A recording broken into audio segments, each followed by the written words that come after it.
আমরা এই বছরের প্রথম দিকে গিয়েছিলাম আলিপুর সেন্ট্রাল জেল।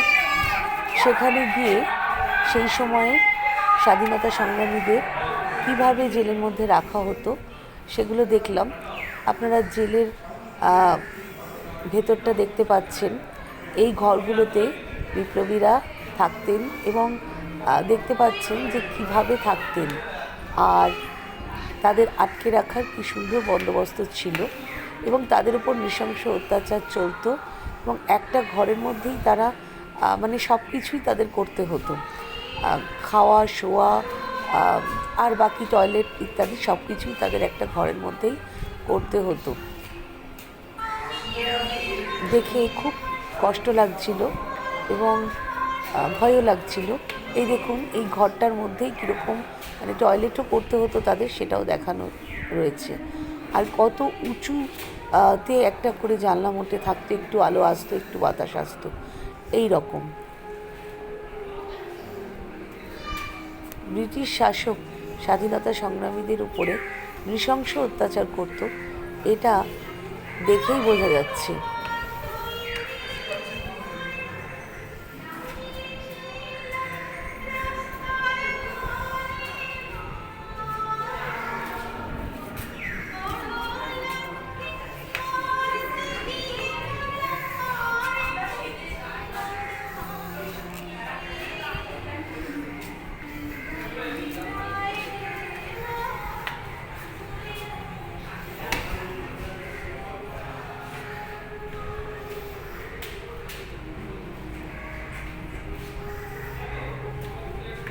আমি আমার মানে মাঝে মাঝে ভাষা হারিয়ে ফেলছি, বাকরুদ্ধ হয়ে যাচ্ছি।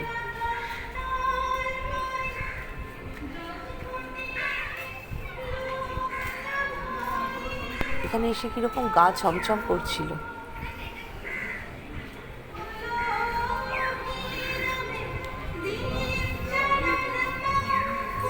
সব থেকে ভয়ঙ্কর এই জায়গাটা। এখানে ফাঁসি হয়ে যাওয়ার পরে ডেড বডিকে ডাক্তার এসে পরীক্ষা করতেন, প্রাণ আছে কি। আর এই জায়গাটা হচ্ছে ফাঁসির মঞ্চ।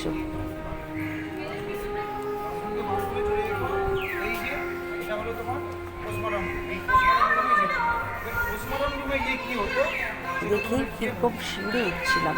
আর উল্টো দিকের বিল্ডিংটাই, ফাঁসির মঞ্চের উল্টো দিকে যে বিল্ডিংটা, সেইখানে বিপ্লবীরা দাঁড়িয়ে দেখতেন যে তাদেরই এক বিপ্লবী সঙ্গী ফাঁসি হচ্ছে, তাদের দেখতে হতো এটা।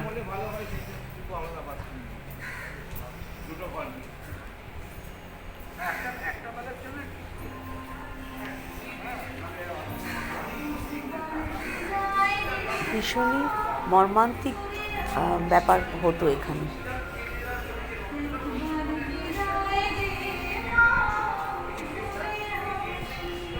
আমাদের দেশ যে স্বাধীনতা সংগ্রামীরা কত কষ্ট করে স্বাধীন করেছেন, এখানে আসলে সেটা বোঝা যায়। এবং আমার মনে হয় প্রায় সবারই অন্তত একবার এখানে আসা উচিত।